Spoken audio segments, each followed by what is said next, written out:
que vous allez bien. Ouais, désolée, calculez pas mes chats, ils sont juste en train de se battre comme à chaque fois. Alors aujourd'hui, je vais à l'église et c'est jeûne time. Je n'ai pas mangé et je mangerai que ce soir. Donc oui, de temps en temps, je trouve que c'est intéressant, en tout cas pour ma part, de faire des temps de jeûne où aussi je me prive pas seulement que de nourriture, mais je me focalise sur des temps de méditation, des temps avec Dieu, ou juste pour les personnes qui ne croient pas en Dieu ou quoi, ou que ça n'intéresse pas. Vous pouvez faire ça, excusez-moi, j'ai un poil de chat sur ma bouche.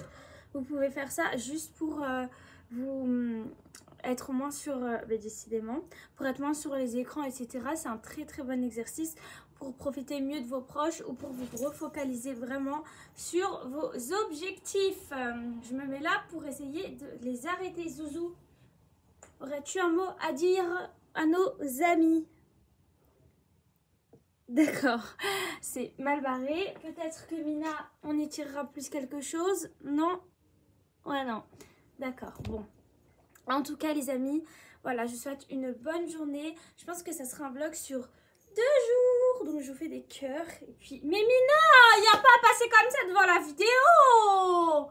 Non, mais l'insolence même, quoi. Viens, ma zizouille. Au moins, toi, tu respectes maman. On vous souhaite une bonne journée. Bisous, les copains. Bisous. Ok, personne ne me respecte ici. C'est pas grave. Bisous, les amis.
J'espère que vous allez bien.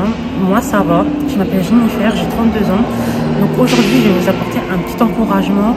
Peut-être que tu traverses des moments difficiles, peut-être que tu as été attristé par quelqu'un, peut-être que tu as été déçu même par quelqu'un. Mais sache que peu importe le problème que tu as, tu n'es pas toute seule.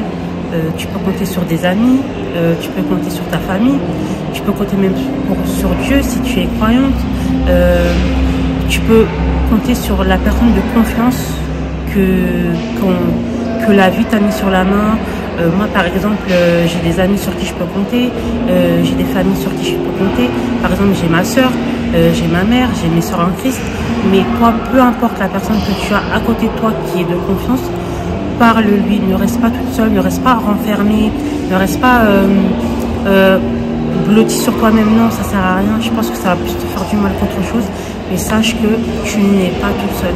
Moi, l'année dernière, en 2024, j'ai vécu des moments difficiles, j'ai vécu des échecs, je me suis posé 10 000 heures de questions. Je me suis dit comment je vais faire, est-ce que je mérite d'être là, est-ce que je mérite d'être avec les personnes que j'aime, est-ce que je mérite d'être même au milieu de mes frères et sœurs, est-ce que je mérite même d'être dans une église. Mais peu importe, tu es importante, tu es une lumière. Et peu importe le message que tu vas apporter, sache que ça va être bon pour quelqu'un. Un mot peut changer une vie. Ton témoignage peut changer une vie. Moi, je l'ai vécu. J'ai donné mon témoignage. Je sais qu'on m'a remercié. J'ai reçu des témoignages. Je les ai remerciés. Donc, sache que tu n'es pas toute seule. Et le mot en 2025 qui me revient à l'instant, c'est l'amour. Yes. L'amour. Il n'y a rien d'autre que l'amour. Ça sert à rien d'avoir la haine, ça sert à rien d'être en colère. Parce que tu vas t'endormir avec la colère, ça va te faire plus de mal qu'autre chose. Ça va te faire mal au cœur. Alors que si tu dégages de l'amour, franchement, tu as tout gagné. Et voilà. En tout cas, j'espère que ce petit message te fera du bien. J'espère que ça va t'encourager. Et je te fais plein de bisous. Yes, merci Jen pour ton témoignage. On espère que vous avez kiffé. Et comme l'a dit Jennifer, elle a traversé des moments compliqués en 2024. Elle se demandait si elle méritait d'être aimée, si elle méritait de vivre et tout. Mais elle s'est accrochée à un bon entourage, surtout comme elle a dit, faire le tri au milieu d'elle et s'accrocher aux bonnes personnes. Et on espère vraiment que vous allez trouver des belles personnes autour de vous, quelle que soit votre religion, quelle que soit votre croyance ou quoi. Et si vous posez des questions sur Dieu, eh ben, n'hésitez pas à nous contacter en privé. Je mettrai le lien de sa chaîne TikTok dans la biographie YouTube. Et puis, en tout cas, voilà, vous avez de la valeur et ne laissez pas les pensées sombres vous faire croire que c'est fini parce qu'il y a toujours un renouveau avec Dieu. On vous fait des bisous. Soyez bénis. Bye.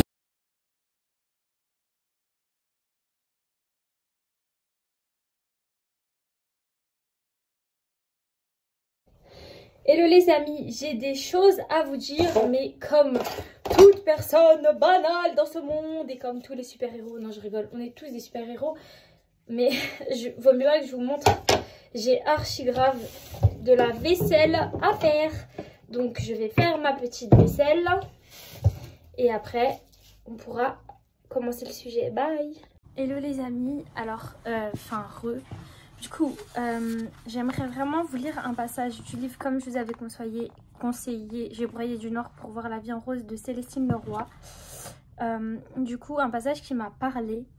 Donc, j'aimerais vous le lire. On va faire un petit ASMR. Désolée, du coup, je peux pas filmer en même temps que je parle parce que j'ai cassé mon micro. Mais j'espère que... Je sais pas si ça va vous apaiser. Bon, bref. C'est parti. Donc, certains des plus beaux chapitres de nos vies ne portent pas de titre avant d'être écrits. La peur de l'inconnu, tu la vis peut-être tous les jours sans même t'en rendre compte.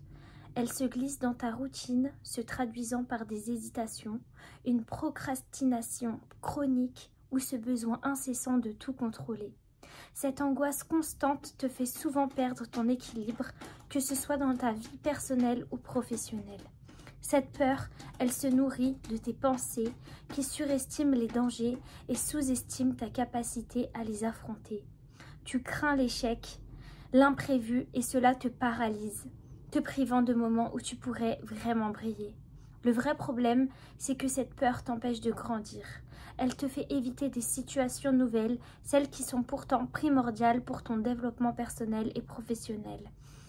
Tu te retrouves coincé, incapable de vivre pleinement. L'incertitude, la peur de lâcher prise et d'accepter le changement, tout le monde y a le droit un jour dans sa vie. Cependant, il est crucial de reconnaître sa valeur. Accepte que tout n'est pas sous ton contrôle. Ouvre-toi aux surprises de la vie. Commence par prendre de petites décisions et observe leur impact. Chaque choix, même s'il semble incertain, te guide vers un nouveau chapitre de ton histoire. L'incertitude n'est pas un obstacle, mais un espace où la magie de la vie peut opérer. Prends la vie comme une invitation à embrasser le plein potentiel de ta vie. Page 49 du livre J'ai broyé du noir pour voir la vie en rose de Célestine Leroy. Donc je lisais ça tout à l'heure quand j'attendais du coup avant d'aller à l'église puisque je suis chrétienne, mais en tout cas comme je l'ai dit, tout le monde est la bienvenue. C'est vrai que apprendre à lâcher prise, oh my god, genre lâcher prise dans ce que les autres vont penser de moi, lâcher prise dans, comme je vous ai dit, la dernière vidéo que j'ai postée, on a une to-do list parfois comme ça, et en fait on se dit purée, j'ai pas réussi à faire tout ce que je devais faire, j'ai pas réussi à appeler toutes les personnes que je devais appeler, j'ai pas réussi à faire ci, ça. Lâcher prise aussi sur les choses qu'on a ratées, lâcher prise, se dire ok j'ai raté, c'est pas grave, je vais recommencer. Juste laisser la vie nous surprendre. Moi j'aime bien tout contrôler pour être honnête avec vous, mais c'est souvent dans les imprévus que les choses les plus incroyables se passe. Et il y a ce livre, à un moment, ça disait, mais si tu savais tout à l'avance, t'allais t'ennuyer parce que t'allais savoir à l'avance tout ce que les personnes, elles allaient te dire, t'allais savoir à l'avance tout ce que la vie allait te réserver. Du coup, tu te réjouirais pas, les conversations, elles seraient fades, ça serait nul en fait. Et c'est le fait de ne pas pouvoir tout anticiper, même si parfois ça fait peur, dans le lâcher prise qui fait la différence. Et je nous encourage vraiment à le faire. Et voilà, je voulais aussi parler du fait que tout à l'heure, quand j'étais à l'église, ça parlait de qu'est-ce qui te fait vibrer chaque matin, pourquoi tu te réveilles, quelle est ta raison de vivre. Et j'aimerais vraiment nous inviter à nous poser des questions, que vous soyez croyants ou pas, mais à vous dire, ok, qu'est-ce qui me motive, quels sont mes rêves, qu'est-ce qui brûle au fond de mon cœur en fait. La dernière fois, il y a un monsieur qui me disait que lui, il était super fan des insectes et que s'il aurait pu, il aurait en gros il aurait travaillé dans un musée où il collectionne les insectes et il fait des livres sur tout ce qui parle des insectes et tout, mais que du coup, il n'a pas suivi son rêve et que il était devenu chauffeur taxi, mais que de base, dans son cœur, brûlait ce désir-là. Depuis qu'il était jeune, des insectes, il avait vraiment une passion et c'était vraiment son rêve. Et il est passé à côté et je lui disais, mais monsieur, il est jamais vraiment trop tard et tout. Il disait, si, mais maintenant, je pense à ma stabilité financière, à ma vie. Et je trouvais ça super courageux, mais super triste parce que du coup, bah, il avait un feu dans son cœur et en fait, il passait à côté parce qu'il se disait qu'il était trop vieux ou parce qu'il voulait prévoir sa vie de A à Z, alors que ça se trouve, bah, je lui disais pas de lâcher son travail pour poursuivre ce rêve-là, mais juste bah, de pouvoir se donner les capacités, malgré qu'il ait suivi un autre chemin que de base celui qui le poussait à se réveiller chaque matin, bah, à pouvoir se recentrer vers ce chemin-là. L'un n'empêche pas l'autre, c'est pas parce qu'il travaille que ça peut l'empêcher de faire la raison pour laquelle ils se réveillent chaque matin. Il y a des personnes, leur raison d'être, ça va être d'être mère de famille et ça va être vraiment ça qui les pousse chaque matin à se réveiller, d'être la meilleure maman pour leur enfant. D'ailleurs, pensez à mes copines Sarah et puis toutes les personnes qui élèvent leurs filles. Vraiment, vous êtes des mamans incroyables et c'est pas négligeable, hein, les mères au foyer, vous faites un travail de ouf. Et franchement, voilà, je tenais vraiment à le dire. C'est pas facile et vous pouvez être fiers de vous parce que vous ferez la fierté de vos enfants demain.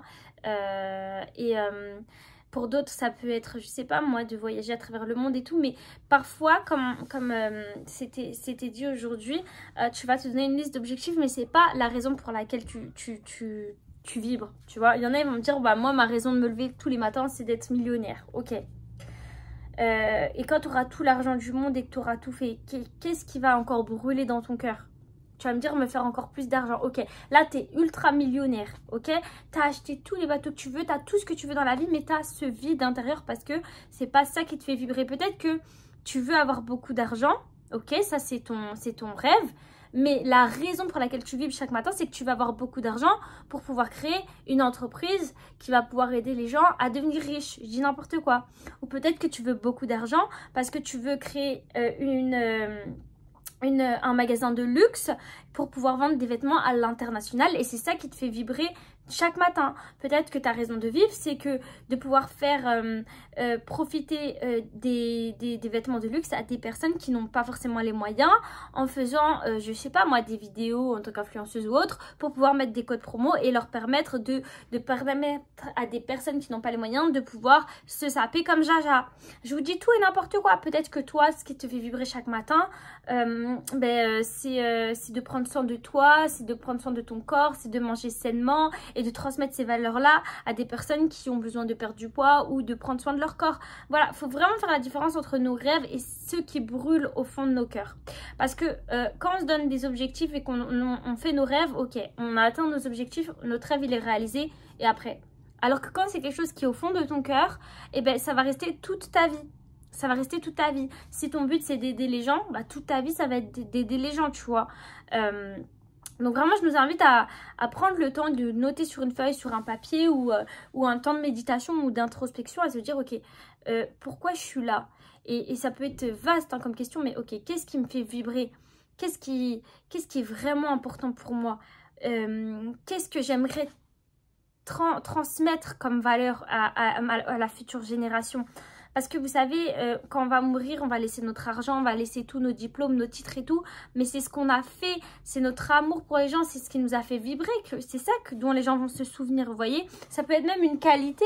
Par exemple, les gens vont se souvenir de ta gentillesse, de ta générosité. Enfin, bref, voilà, de tes talents artistiques, j'en sais rien, moi. Peut-être que tu te réveilles chaque matin et que ce qui te fait vibrer, c'est d'ouvrir ta propre librairie parce que tu aimerais que justement les gens puissent se retrouver dans cet endroit calme et créer du lien. C'est pas juste ouvrir une librairie, c'est juste permettre, avoir un lieu pour permettre des rencontres pour que les gens se sentent moins seuls et que ça crée du lien. Tu vois, ça a plus de sens que juste dire « Ok, je veux de l'argent » ou « Je veux un bâtiment ». Ça veut pas dire que ça a négligé et que c'est des mauvaises choses. Mais ça veut juste dire que tu vois, c'est plus profond. Donc je nous invite vraiment à aller plus dans la profondeur du ok, moi je veux ça, pourquoi je veux ça, pour qui je veux ça, quelles est les personnes que je cible, tu vois. Et ça peut être juste toi-même, hein. Ça se trouve, ton mindset, c'est juste devenir la meilleure version de toi-même parce que tu veux prouver aux gens que tu as réussi alors que la vie, elle t'a mis que des baffes toute ta vie et te dire que ouais, je suis tombée plein de fois dans ma vie, j'ai vécu des trucs de ouf, mais regardez aujourd'hui où j'en suis. Peut-être qu'il y a des personnes, c'est participer aux Jeux Olympiques ou faire des sports de ouf, alors que par exemple, elles ont un handicap et prouver à tout le monde qu'elles sont capables de le faire. Mais c'est pas juste le faire pour de l'ego, mais pour montrer et être comment dire, une source d'inspiration pour les personnes qui ont des handicaps aussi, à se dire, ok, moi aussi, je peux le faire. Tu vois, ça c'est quelque chose qui ne partira pas parce que tu vas venir en aide à des personnes. Tu vois ce que je veux te dire ? Qui, elles, viendront en aide à d'autres personnes. Enfin bref, voilà. Donc, je terminerai sur ça. En tout cas, je vous fais des bisous. J'espère que ça vous aura touché. Moi, personnellement, là, je vais aller me préparer à manger et je ne vais pas vous filmer toute ma vie parce que sinon, ça risquerait d'être long. Mais je me suis donné comme objectif de manger un peu Italy. Chose à savoir, oups, je déteste cuisiner. Mais comme c'est Italy et que voilà, j'en ai marre des troubles alimentaires parce que oui, je souffre de troubles alimentaires et j'en ai marre d'avoir des troubles alimentaires et c'est pas une chose facile, on en reviendra plus tard, c'est pas un sujet que j'ai envie d'aborder aujourd'hui, mais du coup là j'essaye de manger sainement au lieu de me priver de repas ou de trop manger ou de pas assez manger ou voilà souvent les gens qui ont des troubles alimentaires, bah, parfois ils se font vomir et tout, mais c'est pas tout le temps. Parfois ils ont des moments où ils mangent gras, parfois ils ont des moments où ils mangent pas du tout. Bref, là je me suis dit ok, et ben je veux manger Italy, mais je veux manger Italy, donc ça revient à manger plus de légumes verts, plus de protéines, réduire un petit peu les choses grasses, enfin vraiment rééquilibrer la nourriture et ne plus voir la nourriture comme une ou un ennemi, tu vois. Vous voyez, je suis grave à l'aise, je dis tu. Mais voilà, donc après cette vidéo, ouais, je vais aller me faire à manger. Donc je vais faire un peu des œufs, du thon, des tomates avec des noix, des petites graines là, avec un yaourt grec et surtout sûrement mettre des petites graines de fruits rouges. Enfin voilà, comme vous voyez sur les photos là, les gens qui font des petits déjeuners yaourt grec avec des bananes et puis un petit peu de... Voilà, c'est vraiment sur ça que j'aimerais me baser et parce que déjà, de un, c'est bon, de deux, ça fait du bien à ton corps et parce que quand on s'alimente mal, et ben ça se voit, ça se répercute sur notre santé physique, on est fatigué tout le temps et tout, et bref, voilà. Donc je vous souhaite une bonne soirée ou une bonne journée, tout dépendra de quand vous verrez ça et j'espère que le témoignage de Jen vous aura touché et que ça vous aura encouragé et puis voilà, je vous fais des bisous. Je pense que tout est dit, ça fait 4 fois que je le dis. On finira par ça.